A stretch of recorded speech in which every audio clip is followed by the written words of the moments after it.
Dr. S.S. Sibia is a medical specialist with special interest in non-invasive treatments and comes from a family of army officers. So can we have a huge round of applause for Dr. Sibia and his family for serving the nation, please? And now it's time to conclude this topic. I would now like to call upon Dr. Shahid Merchant to conclude the topic of EECP and Nutraceuticals in heart failure. And Dr. Shahid Merchant is the senior interventional cardiologist in Lilavati Hospital. So can we have a huge round of applause for him, everyone?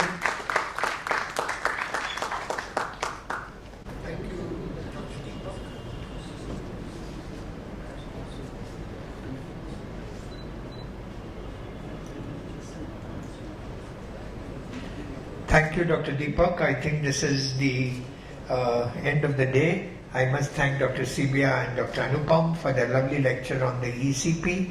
I think I am very much a junior to them in the EECP, though my journey with intra-aortic balloon pump began in 1988 in France, when I used to put the balloon pumps in the aorta and make an angiogram to see induction of collaterals. So this is the time when I started the EECP. And to me, EECP was only a chance which happened because it started all the way back when we did a study of my 15,000 cases in the cath lab about 6 months back, and we gave it to a company called Cactus to do the analysis.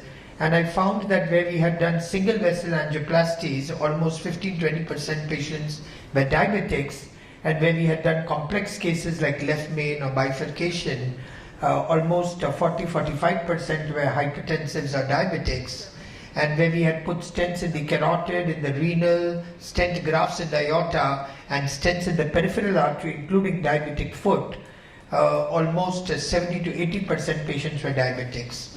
And though we cured the heart, we took care of their coronary arteries, we improved their ECGs, we improved their 2D echocardiography and their perfusion scans, but many patients we lost because of other problems, other comorbidities of diabetes, like stroke or chronic kidney disease or peripheral arterial disease or diabetic foot and gangrene and so on and so forth. And hence I was looking for a technology where I could improve the overall blood supply to the heart. And I've been telling my DNB and DM students, I've got 4 DNB students under me at Lilavati. I'm one of the founder members and the first doctor of Lilavati. We run 3 cath labs, and people wondered what I was talking. So I spoke to the management of Lilavati to purchase an EECP machine, and maybe we can give a try of how to improve oxygenated blood to the various organs of the body. And this is how my journey to EECP started. So if you look at heart failure, where the ejection fractions were less than 30-35%, we tried all kinds of optimum medical treatment. So we started with ACE inhibitors, we started ARBs, we started beta blockers, gave diuretics, gave mineral corticoid receptor antagonist, we gave ivabradine, and even we started with Vimeda. But we realized that 50% of patients still died within the 5 years of diagnosis of heart failure. And hence besides ARNI, which is angiotensin receptor inhibitor, I started putting in devices into the heart for heart failure patients. So CRT, which is a cardiac resynchronization therapy, where I put 3 leads, one in the RA, one in the RV, and one in the LV through the coronary sinus. We did a couple of cases of LV assist devices and heart transplant. And I still felt that large number of my patients still suffered from heart failure symptoms despite use of devices. And many of these devices became very expensive, particularly in India, where each device cost about 8 lakhs, 10 lakhs, 15 lakh rupees. And that became a problem, and therefore I was looking for a technology. My marriage with EECP has only been the last 3 to 4 months, and so it's not been a very wide experience, but I have seen tremendous improvement in the symptoms of heart failure patients, patients on whom I put them on optimum medical treatment, including Vimeda, and patients on whom we have put devices and who may not have improved with the symptoms. So EECP does not replace, as Dr. Sibel said, that it improves your microcirculation, it still does not replace a CABG or a angioplasty procedure. And as Dr. Anupam said, that in acute coronary syndrome, both STEMI and non-STEMI, revascularization is a gold standard therapy to save human life and reduce long-term morbidity and mortality and major acute cardiac events. I personally use EECP for my heart failure patients with EF less than 35% where revascularization is not possible and it's a microvascular disease, and where heart failure devices like ICT, combo, CRT or LVAD is not affordable or not practical or not feasible. So ECP could be a good primary treatment also for high-risk CABG patients to prepare the myocardium, condition the myocardium for microcirculation, particularly stunned myocardium or hibernating myocardium, which will improve before the surgeon puts the graft, because the risk of the surgery markedly reduces if you've conditioned the myocardium with ECP. So also in patients with severe LV systolic dysfunction with hibernating myocardium to improve the myocardial blood flow, and patients who are waiting for CABG in the Western countries, especially UK and USA, the ECP procedure is done on patients for a few weeks so that they are better prepared for a CABG procedure with less risk, particularly those with heart failure and low ejection fraction. In 1988, I had done a study in France, as I told you, where we used to with Alacribier, and I used to put balloon pumps, intra-aortic balloon pump into the aorta, and from the left groin, where we put the balloon pump, I used to put a 7 French catheter in the right groin and make a coronary angiogram by injecting into the left main.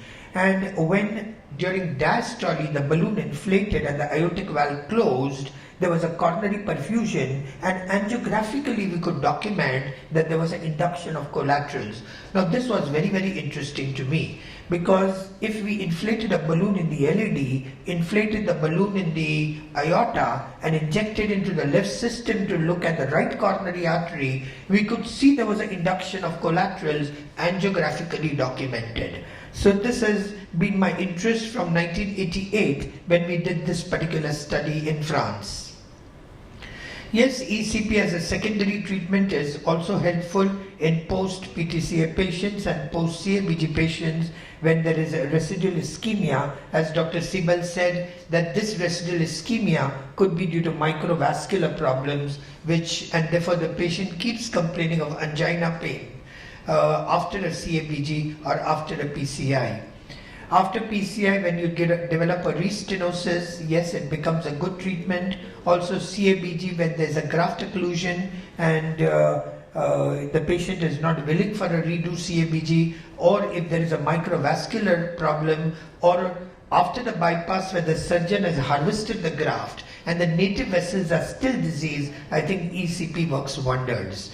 So native vessel disease progression post CABG and post PTCA, where further intervention is not possible because of the very distal vessel disease or because of the microvascular disease, I think ECP to induce collaterals. We can also use an intra-aortic balloon pump in the ICU after putting the balloon pump in the cath lab, but eventually it's an invasive procedure and you can't keep the balloon pump for too long, because after 72 hours the problems of hematoma and other groin issues start with the intra-aortic balloon pump.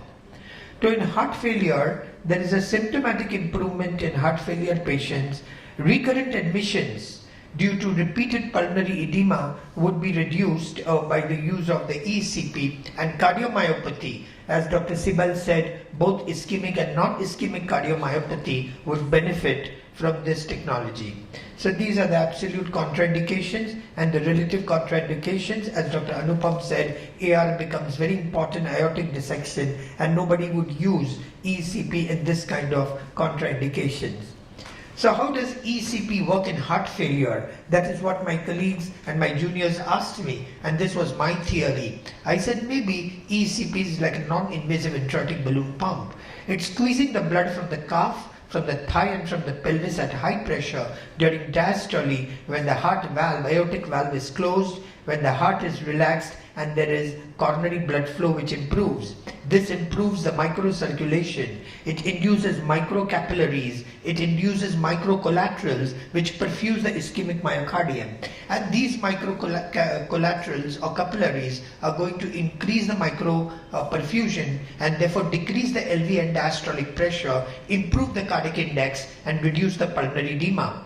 So obviously, when there is a reduction in the LV and diastolic pressure and the afterload, the cardiac index will improve, and this would improve the LV systolic function and reduce the fluid accumulation in the lungs.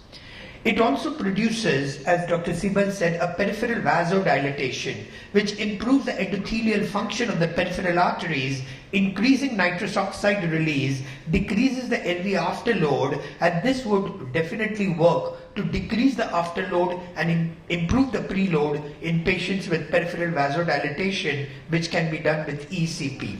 So EECP improves the LV systolic function in heart failure by these various mechanisms which actually can be documented very well if we do all the hemodynamic monitoring, if we look at the cardiac index, LV and diastolic pressures, and if we look at the peripheral vasodilatation and the improvement in the endothelial function and nitrous oxide release. I'm sure it will be a great study as a clinical trial to show how ECP is going to benefit patients with heart failure.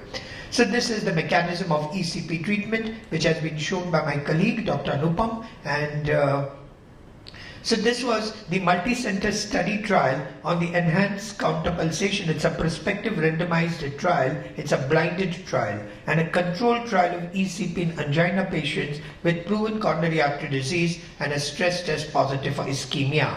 They were treated with either counter pulsation, 300 millimeters of mercury, and an inactive counter pulsation, and they saw the ST segment depression, which Dr. Anupam showed us, significantly from baseline improved in people who underwent ECP with active counter pulsation of 300 millimeters of mercury, unlike with the inactive group. So the treatment also significantly reduced the number of angina episode and the use of nitroglycerin in the active group where the ECP was done. A sub-study of 12 months was followed up, also showed there was substantial improvement in the health-related quality of life and in the active ECP group as compared to the sham group. Now this is the famous PEACH trial in heart failure, which was a prospective evaluation of ECP in heart failure patients.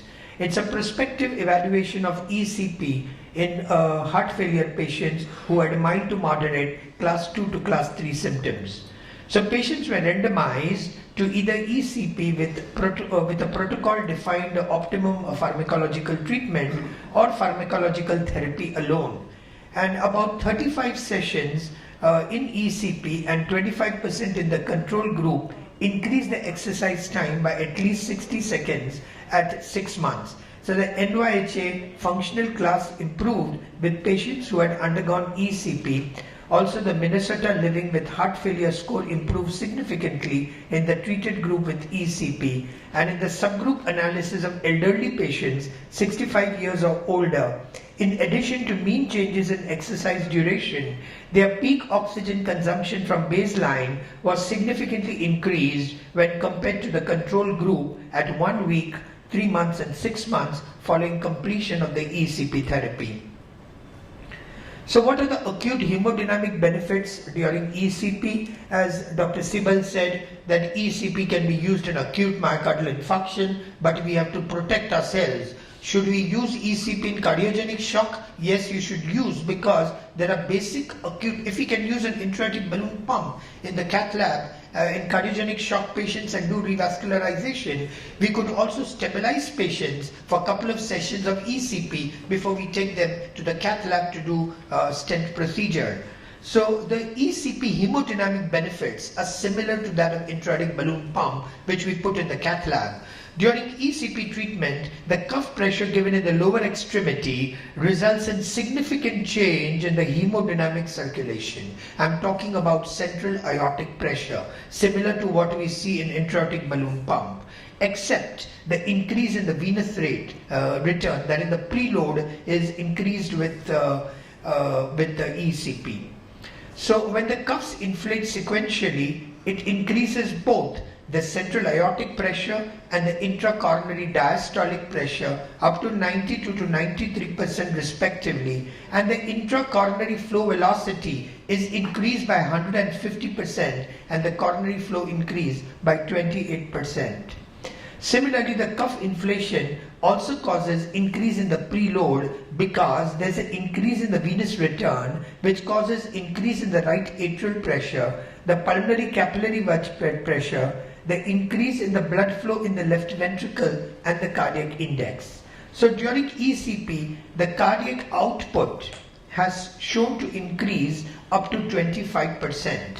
When the cuffs deflate simultaneously, it will decrease the central aortic pressure and the intracoronary systolic pressure by 11% and 15% respectively. It lowers the LV afterload and thereby reduces the myocardial workload. So how does ECP increase myocardial blood flow?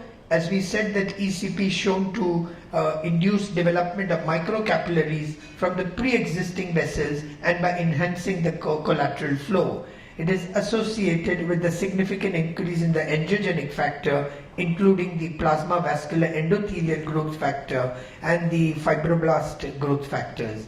And the recruitment of the new microcollaterals have been shown, as Dr. Sibal said, by various MPI tests, and also confirmed by various randomized control trials. There are close to 900 white papers on the benefits of ECP. If you Google through the various studies which have been done in heart failure, it's amazing, and I always wonder why we left this great technology behind the doors and did not look at it in the past. Even in my hospital, when I initially told the management, fortunately I enjoy a good position in the management, so I could push the ECP into my hospital, but I had antagonism from my colleagues, particularly arithmologists who did device management, of why we should have the ECP in a hospital. But now we have it and patients are benefiting it, and I'm happy that I could do a positive contribution to heart failure patients. So this we already know, the ECP effective in the treatment of coronary artery disease, heart failure and hypertension, and why. So we've already discussed this at length. Also we discussed diabetic ischemic cardiomyopathy, where if you make a coronary angiogram, they have very distal vessel disease, they have microvascular disease, they have very calcified disease. And so even if I put a stent or the surgeon puts a bypass graft, the quality of the native coronary is so poor that within weeks sometimes the bypass gets occluded or the stent gets thrombosed. Doesn't mean we shouldn't be doing revascularization. Yes, as Dr. Anupam said, that if there's an ostial left main or a body of the left main or distal left main or a very proximal LAD or an ostial circ or an ostial RCA or a proximal dominant RCA, we should do revascularization. But a diabetic whose EF is low, a diabetic who's got diabetic foot, he's got CKD, he's got carotid plaques, he's got ischemic cardiomyopathy, his EF is 15-20%, and you try to do a CABG or even put stents in this patient, you've not been very fair to the patient. So this kind of optimum medical treatment with ECP could be a good option for this group of diabetic patients with polyvascular disease. I call it polyvascular because diabetic patients not only have coronary problems, but aorta, renal, peripheral arteries, tibials, peroneals, dorsalis pedis, carotids, and so on and so forth. So it's a very polyvascular disease, and trying to do too much aggressive intervention in these patients land up with a lot of complications and problems. So this was the randomized control trial showed that ECP treatment decreases hemostasis, model assessment of insulin resistance. Actually, these slides have been prepared by my DNB student, and so I think he's involved a lot of theory into this. Many of the slides I'm also reading for the first time. So ECP improves endothelial function, which we already said, that it compresses the lower extremities by shear stress, vascular endothelium, nitrous oxide release, and it's achieved by increase in the nitrous oxide, which Dr. Sibal already told us. Also, it has been shown to decrease the pro-inflammatory cytokines like tumor necrosis factor and These are all the slides which a DM student, when during the examination, if he's asked about EECP during a DNB or a DM cardiology exam, this is the way we would be talking to him. So EECP for refractory angina, I think has been well covered. It is also improves the exercise tolerance, less use of nitrates, symptomatic improvement of angina. Yes, psychological effect, which Dr. Sibal said could be a placebo effect, but no, there is actual documentation angiographically of, but yes, when the patient is lying down, he's also exercising, so he feels good, 1 hour he goes to sleep, and if you put a headphone and music to him, it's a great placebo effect to him. So I think that way it works well, but as Dr. Anupam showed, that there is an improvement in the ST segment depression. There is an absolute resolution of the myocardial perfusion defect on the myocardial perfusion scan, which he showed in his personal experience and his personal patients. One area where ECP would also work besides systolic heart failure is in triple vessel disease, in diabetic patients, diabetic cardiomyopathy, and in elderly patients who do not want to undergo interventions. It works very well. 80-year-old, 85-year-old does not want to undergo CABG. Diabetic patients with polyvascular disease, the risk of doing a CABG or even an angioplasty because very heavily calcified artery is very high. ECP with optimum medical treatment, and he will live for another 10-15 years without any problems. Another question was whether ECP works for diastolic heart failure. So I have not actually done a clinical trial, but we have studied up to 8 to 10 patients of heart failure who had diastolic heart failure, where the LV is very hypertrophied. And if you look at the echo, there is a heart becomes stiff and it is a non-compliant heart. And we have seen that their A waves are big and their E waves on a color Doppler are small. And we found a reversal of this particular ratio in these couple of patients who had diastolic heart failure, where the ejection fraction is preserved. So it's a heart failure with preserved EF but diastolic dysfunction.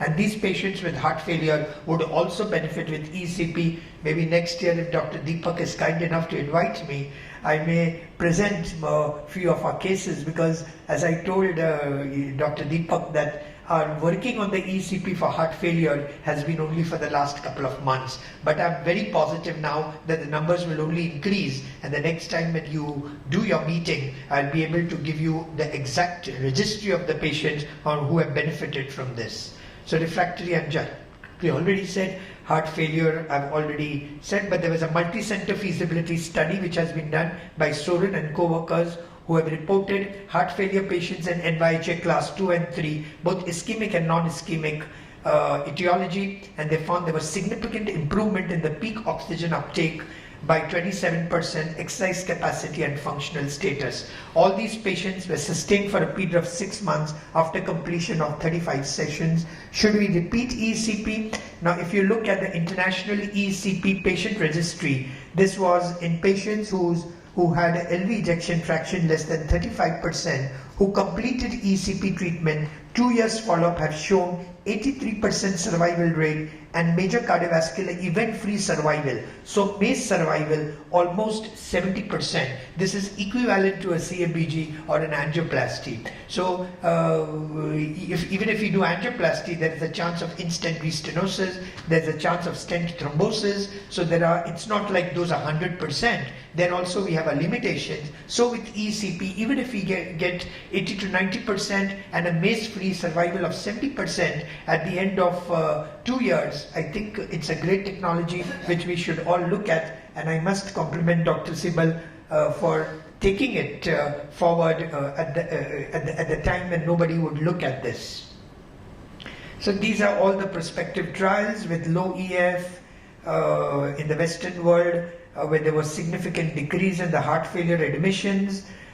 Patients shown a 6 minutes walk test improved. NYHA class and Duke activity status index showed improvement in the functional status, and it's an effective option for patients with heart failure who you have to advise them also optimum medical treatment. So most of our heart failure patients were also on diuretics. They were on eplerenone, they were on small dose beta blockers, they were on ARB, angiotensin receptor blocker, or ACE inhibitor, or a Vimeda, and also with restriction of fluid intake to 1.25 liters, because we took heart failure patients who had diabetic ischemic cardiomyopathies with EF of 15-18%. So this class also had to restrict their salt intake to less than 2.5 grams a day, and manage their intake output in terms of fluid intake, and then undergo the ECP treatment, and we found that their symptoms markedly improved.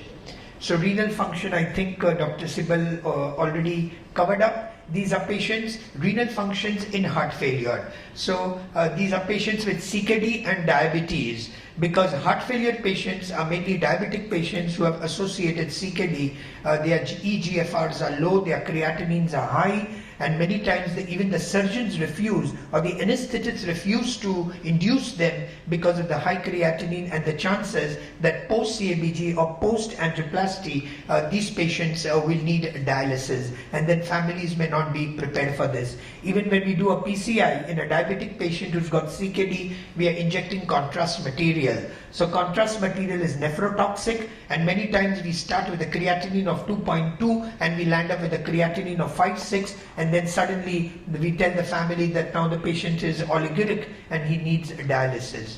So there was a prospective observational longitudinal study which was conducted to evaluate renal function using serum cystatin and the eGFR after 35 sessions of ECP in 30 patients who had chronic stable angina and or heart failure with EF less than 30%, and the months. Now if you look at this study, it shows that the cystatin C significantly declined, the GFR improved, the creatinine improved after ECP treatment. And there was a subgroup analysis which also showed that in heart failure patients with CKD who were diabetic, there was a significant decrease in cystatin C when compared to the other groups. So as Dr. Sibai said, that the study demonstrates that ECP could improve long-term renal function. So this is not out of the box, this is in box. And this is a big study which has been done already, and this was a study which was quoted almost in 2016 in cardiac patients, especially those with CKD and those who had a high pro-BNP, suggesting that they also had heart failure.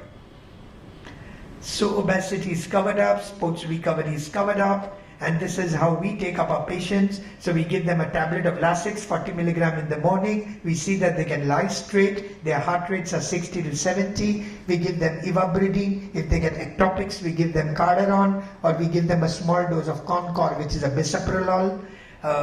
They almost burn quite a bit of calories during the hour when they undergo the ECP. And also one thing we noticed was that they get diuresis. After the ECP session, they want to run to the bathroom. Patients who have got low EF. And this probably happens, Dr. Sibai, due to increase in the renal blood flow that they go to pass urine. But we see to it that heart failure patients can lie straight, otherwise you can't give them ECP. So that is important. So this is a protocol which we follow. I can share this PPT with you guys so that you can know what protocol that we follow in my hospital. We have almost done now 36 cases of heart failure patients with ECP. Patients are happy, and initially though I had a issue, but now everybody seems to be okay. So ECP as part of cardiac rehab in heart failure patients. Yes, you have to investigate them for CAD and optimum medical treatment as food, diet, liquid intake, intake output, lifestyle change, and these are some of the randomized clinical trials which have been done on use of ECP in heart failure. So as I told you, there are close to 900 white papers now on the use of ECP in heart failure, and you see these are all the randomized clinical trials. So few of the trials, my associates, including the PEACH trial, has been picked up by the group. So that is take-home message. As we have all said, it's used for heart failure, CAD, diabetes, renal disease, ischemic stroke, erectile dysfunction in diabetics, post-bypass surgery patients, post-PCI patients, also overall heart wellness. Dr. Deepak asked me if you use any nutraceuticals. No, I'm not too much into nutraceuticals, but I've got my group who uses CoQ enzymes. They use about 100 milligram of CoQ-enzyme, L-carnitine 1 gram, fish oil, which is omega-3 fatty acids, vitamin D3, vitamin C, B complex, and obviously some antioxidants like beta-carotene, zinc, chromium, selenium. We have seen symptomatic improvement in heart failure patients in day-to-day in our clinical practice with ECP and these nutraceuticals, along with, yes, the Vimeda and diuretics and beta blockers and MRA. But yes, as far as nutraceuticals and ECP are concerned, we need more patient registries. We need more randomized clinical trial to show clinical benefits and EF improvement in heart failure patients. Now that so many nutraceutical companies have mushroomed, I saw a couple of stalls and they were running after me to show them their CoQ dosages and L-carnitine and other medical food. I think this is a big industry which has come up. It looks like Deepak a profitable industry, but I think we need more randomized clinical trials on the use of nutraceuticals and heart failure. Thank you so much for a very, very patient hearing. Thank you so much, sir. And here I would like to call upon Dr. Parimal Swami to present the token of appreciation, please. Can we have a huge applause for them, everyone?